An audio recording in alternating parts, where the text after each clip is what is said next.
Hello, hello, hello. It's Tony Mike Graham. I'm coming to you from Chicago as usual. And last week we streamed all of the XXXTentacion murder trial.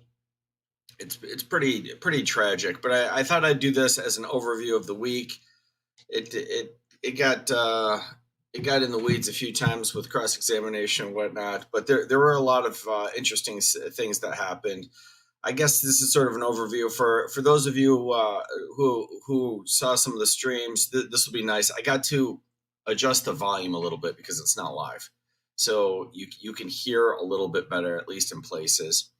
And for those of you who haven't seen it, what we've got is a conspiracy. We've got 4 people who are going to commit a robbery.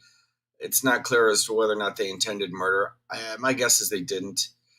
3 of them are defendants in this case. One of them has already pled guilty, and he's state's witness. So let's just do it real quick. I'm going to go through. We've only had 3 witnesses, I believe, so far, but a lot has happened. So let's get it started, shall we?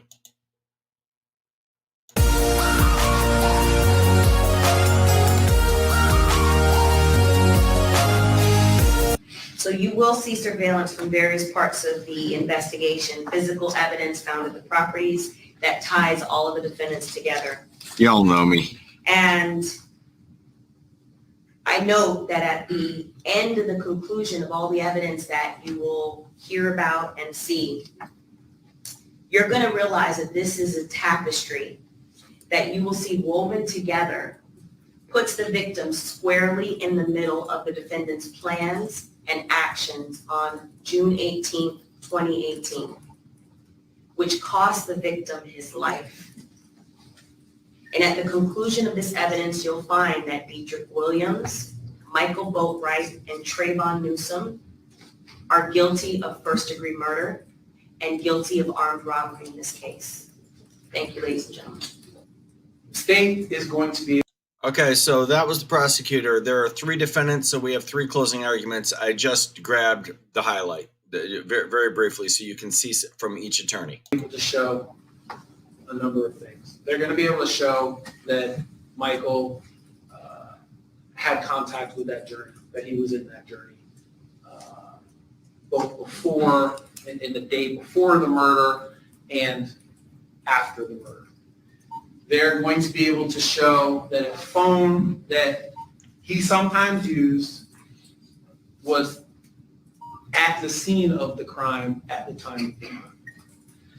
And Otherwise known as his phone. they're going to be able to show that Michael had spent time with Trayvon and Dietrich and Robert Allen after the murder.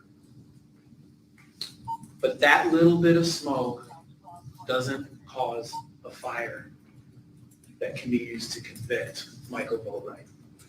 The state will not be able to prove to you that Michael himself was present at Riva Motorsports and that Michael himself participated. He wasn't present at Viva Motorsports. He was hiding out in the Dodge Journey. Don't stop believing, getting ready to commit the offense. In any murder. The overwhelming question that you are going to have to answer is this. Are you sure, beyond all reasonable doubt, that Michael Boatwright was at Riva Motorsports on June 18th, 2018, and that he participated in this murder? They won't be able to prove that to you because he wasn't there. And at the end of this case, the only true verdict based on evidence and on the law and on justice will be one of not guilty. Thank you. And I'm looking forward to spending these weeks and these months together with you so we can figure out what the truth is in this case. And Months. Now that scares me. He thinks this thing's going to go on for months. And based on how it started, he might be right. I feel really blessed to be here for Dietrich. I feel really honored to represent him. And I'm looking forward to this time that we have together to get to the truth. Because when we get to the truth, you guys are going to find that Dietrich is not guilty of these crimes. Thank you so much. No physical evidence whatsoever. The other evidence, common sense will tell you goes in the other direction. He would not have done what he did. They will ignore you. They are not being rude. In total. That is the only testimony in this case. Is that evidence of guilty conscience or exactly the opposite? Trayvon Newsom. No fingerprints linked to Trayvon Newsom. No cell phone evidence places Trayvon Newsom anywhere near that scene of the crime that day. No credible eyewitnesses. No proof Trayvon was ever at Riva that day. No less that he's that shadowy person you see in the video jump out of the car and appear to brandish a firearm. And you'll hear that later on, and you'll see that an hour or two after this terrible thing happened, Trayvon's in that Dodge Journey. These guys share everything. Phones, photos of each other, the car. They're living together. But he is not a person that was at the scene that day participating in this homicide. Yes, it went on The Friday. vast majority of evidence will show that when you look at it reasonably and without the blinders on. My co-counsel so aptly just pointed out law enforcement seems to have about this case. You'll see he and Mr. Boatwright casually get out of the car, walk into an apartment, casually walk back, get into the car again. Not the slightest sign from them, not knowing they're being observed or that later on a jury's going to look at what's going on. Nothing to suggest that this terrible crime had just happened or that he has been a part of it in any way. Just deal with We've it, already Andrew. heard that Dodge You can do Journey I know was you in a can. car accident shortly later that day. But what you haven't heard yet is that Trayvon goes to that scene of that accident because he's got a license. We'll catch you up Claim right that car here. back. You've been in a horrible murder, attempted robbery in that car 2 hours before, and you go to where that car is now in the hands of law enforcement and say, hey, can I take the car back? My buddy's rented this car. And by the way, he had nothing to do with renting the car. But Mr. Allen asked him to go and collect the car because he's the only one with a license. Would he do that? Is that evidence of guilty conscience or exactly the opposite? Use your common sense. You've heard that he's denied his involvement in this case, that he is presumed to be innocent, and the evidence that the state has will come nowhere near close to eliminating that presumption of innocence. I want to get back to 2018. Were you working for a particular branch of Bank of America? Okay, this is the first witness. I'm here. The reason why I'm not on screen right now is because I took the clips from my own channel, so it's odd. But I forgot about this. The first witness is this bank teller, and they first want to establish that he had money on him. This is just prior to the murder. Yes, in Coconut Creek. All right. And how long had you been working She's at mostly that here to particular authenticate the location? video. It's been like a year, maybe 2 or 3 months. Was that your first branch that you started working for? Yes. All right. So let's talk about June 18th, 2018. Do you recall that day that we're here for today? Yes. All right. Do you know a person by the name of Jose Envoy? Yes. And how do you know that person? It's coming into the bank.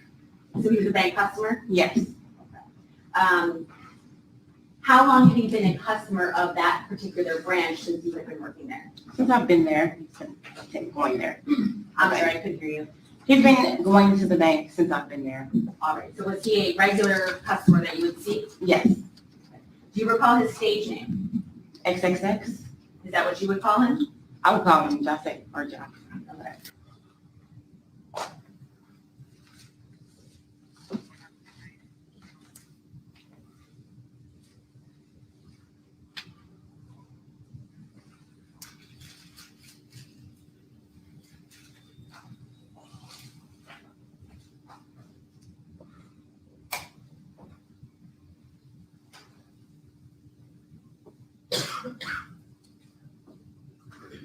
There we go. He got the money. He put it in the bag.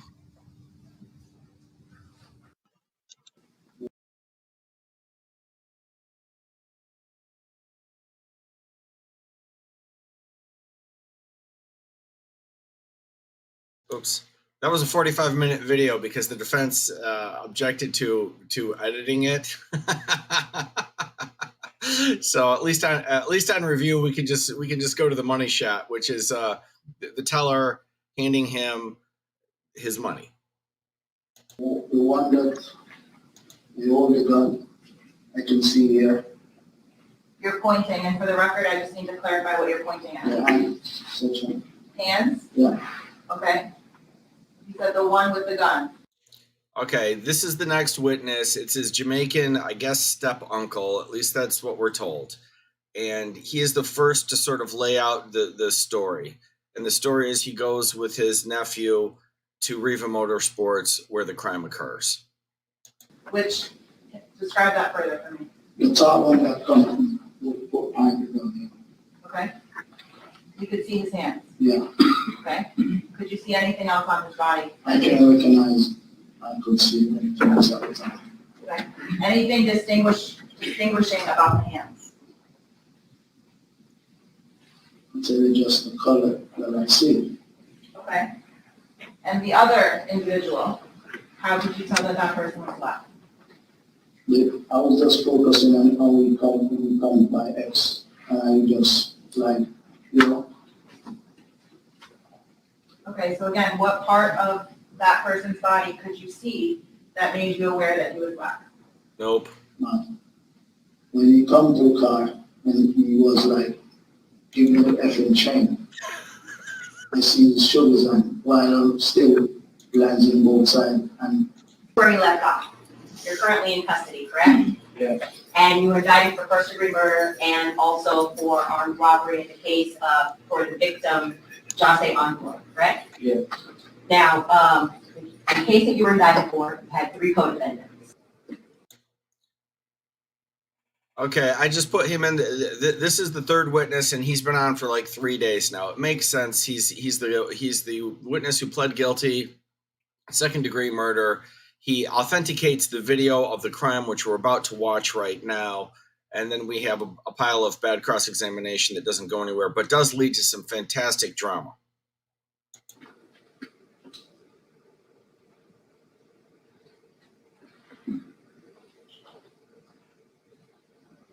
And here's where it all happens. There's XXX exiting the store after they've been casing him.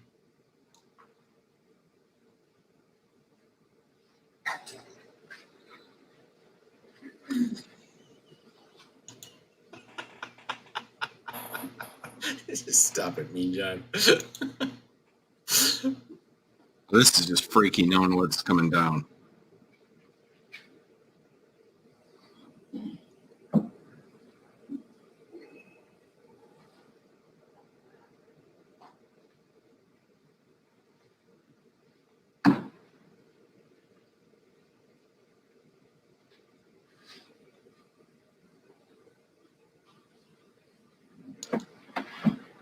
It's a good question.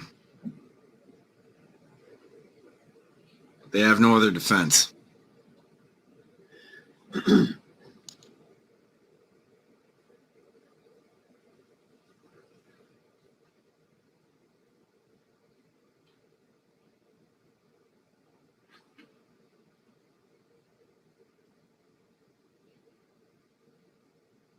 Absolutely.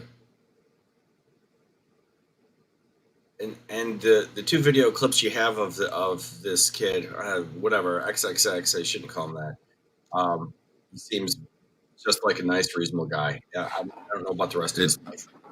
Really is horrible. What I've seen makes it worse.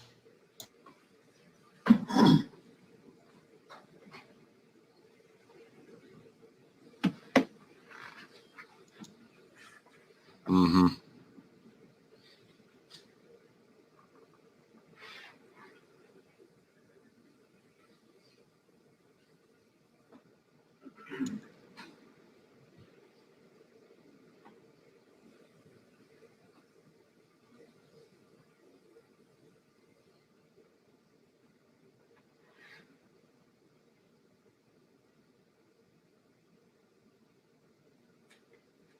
There we have it. Broad daylight.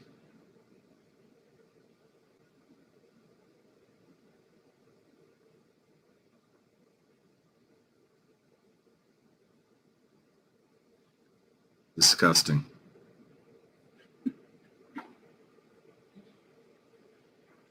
You recall, if this photograph was taken after you and your co-defendants robbed and killed the victim.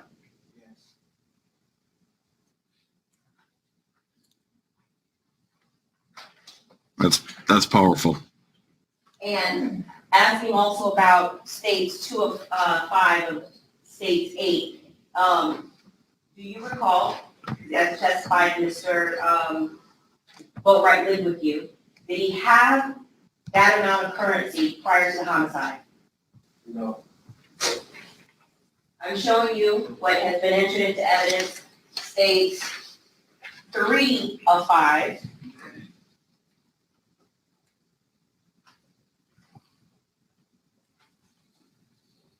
Who is that in states 3 of 5, grinning with $100 bills in his hands fanned out? And do you recall if this currency that's in Mr. Newsom's hand was taken from the victim in this case after you and your co-defendants robbed and killed the victim? Yes. Do you recall, because Mr. Trayvon Newsom, as you said, was living with you, did he have this amount of currency prior to the homicide on June 18th, 2018? No. From states 8. Who's in that photograph? Okay, and is this from around the time of the homicide, after the homicide rather? Nice outfit. When is this from? Despicable. Was it earlier? What's with the outfits? Okay. They're nice. That's During the 3-month period? I almost wore the same thing. That's a good thing. It would have been awkward. My goodness. Is that really like what the kids are wearing these days? No, but they're all flashing the proceeds. 5 and 5. But this is a couple of years ago now, right? This is murderer. This is right after they murdered him. But this was $100 2019? In U.S. It's currency. been a couple of years. 2018. That currency that you and your co-defendant, Michael Boatwright, holding from the $50,000 that you stole from the victim when you killed him. Yes. And when is this picture, when is it from? Couple days. A couple of days after. Have you ever had a client do this to you, Ben? Yes. Post incriminating stuff on social media? Oh, yeah, absolutely. Every day. Okay, so you started yesterday, you've been under oath since when?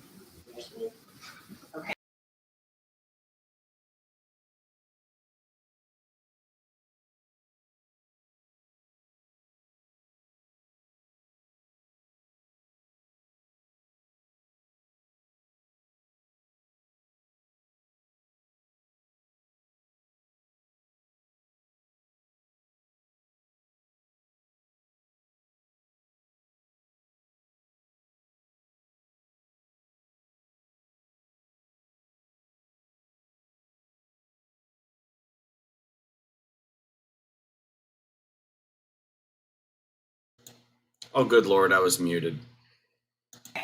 Now, when you were being escorted, All I said was this is when they threatened the witness. I have to go faster this time. into the courtroom, outside the presence of the jurors, being brought in and placed on the stand after you started testifying, were there any comments made to you that were not coming from myself or any attorneys? Yes. Who Here we made go. a comment to you This about your testimony? Trayvon. Point them out and identify them in the courtroom as to who you're referring to that made some comments to you. as to whom? Kel Marie will tell you. Yeah, we do so. Okay, there's two people wearing a blue suit. What race is he? Black. And is he seated on the end, middle? Or middle. Okay. And who's that you're pointing out to? Trayvon. Your Honor, please let the court identify any court identification of Trayvon Newsom in this case for this matter. Okay. So Trayvon Newsom made a comment to you after you started testifying. What was the comment that Trayvon Newsom made to you after you started testifying in this case? He called me the police and asked me, like, and, said I work for the white man, and, I'm a sellout. What did you take that to mean when he's saying that to you? I'm a snitch.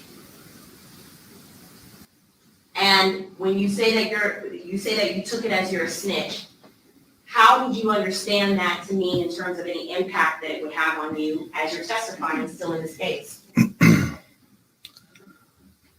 it's a threat. Boom, he nailed it. We got there. Snitches get stitches. Call me a snitch, it's a threat. That's hard to get out of a witness without leading them. She did it really well. Yeah. Because he doesn't want to say it.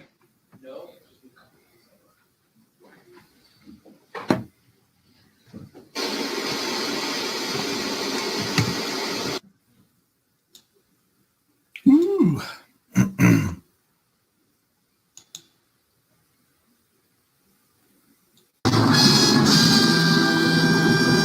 Was not in the car when that accident occurred. Okay, and then we're all the way up to the end of day 4. We've gotten most of the way through the week. This happened right at the end. And I just need to give a little bit of context. They're very specific about what they are supposed to be testifying to with respect to gang affiliation, and it's very, very, very limited.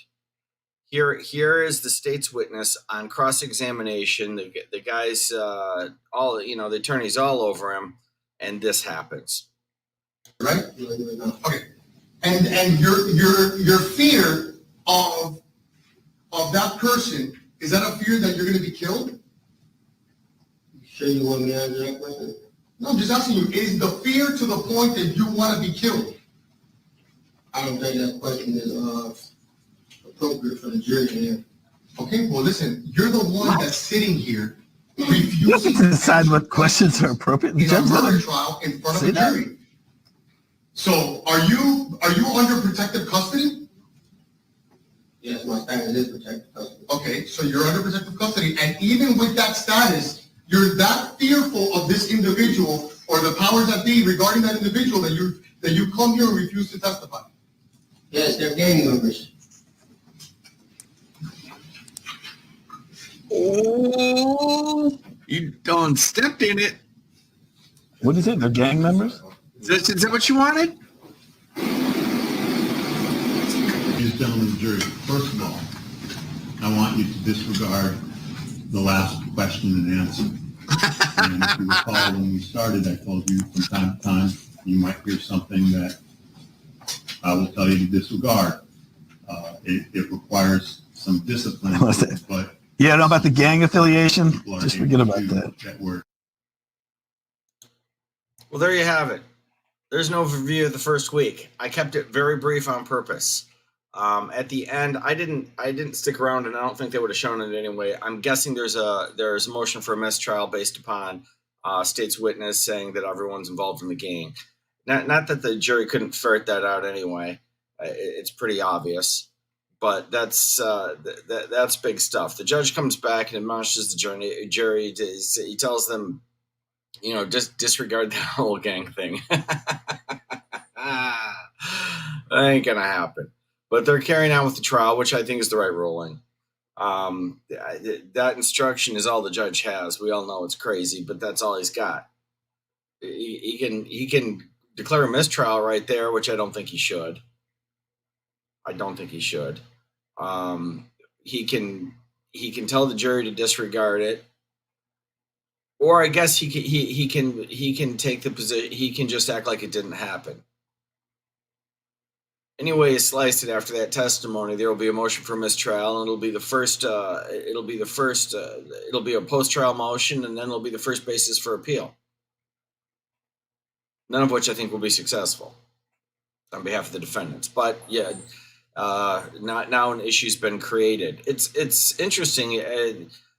This guy's obviously scared of the other defendants, and that's exactly what they were talking about there. He's scared out of his mind, and I think rightfully so. And he may have even done that intentionally. That's a way for him to fulfill his bargain with the state and then cause a mistrial. That'll be between him and the prosecutor and the judge that's sentencing him next week, as to whether or not that's what's going on. I'm not sure that's what's going on. He might have just answered in the moment the way he thought was correct. But those discussions are going to be had with respect to his sentencing. They've held off sentencing to allow him to testify first to make sure that he's doing what he's saying he's doing. So that's what's going on with that. That catches you up to speed on the trial. What happened? This guy is an important witness. They want to beat him up. They keep saying he's lying to save his own behind, which is a good argument for the defense to make in a case where they don't have a lot of good arguments to make. So they're hitting that hard, and I don't blame them. I don't blame them. All three of the defendants are saying it wasn't me, despite the fact that we have video of, I think, 3 of the 4 just prior to the incident, and then identifications. So that's what they're trying to say, is you can't trust this guy, because since they masked up for the actual commission of the offense, they're all saying, hey, it's not my guy in the mask. That's the defense. So it's a fascinating case. There's been discussion. The other big issue floating around this case is apparently the victim prior to this made a statement that if something bad happens to me, Drake's the one who did it. I would have no idea. I doubt that that's actually the case. That's just my gut reaction. I really don't know. But I sure would try to bring that in if I was defense counsel. Hell yes. Let's get a statement from the victim prior, pointing the finger at somebody else.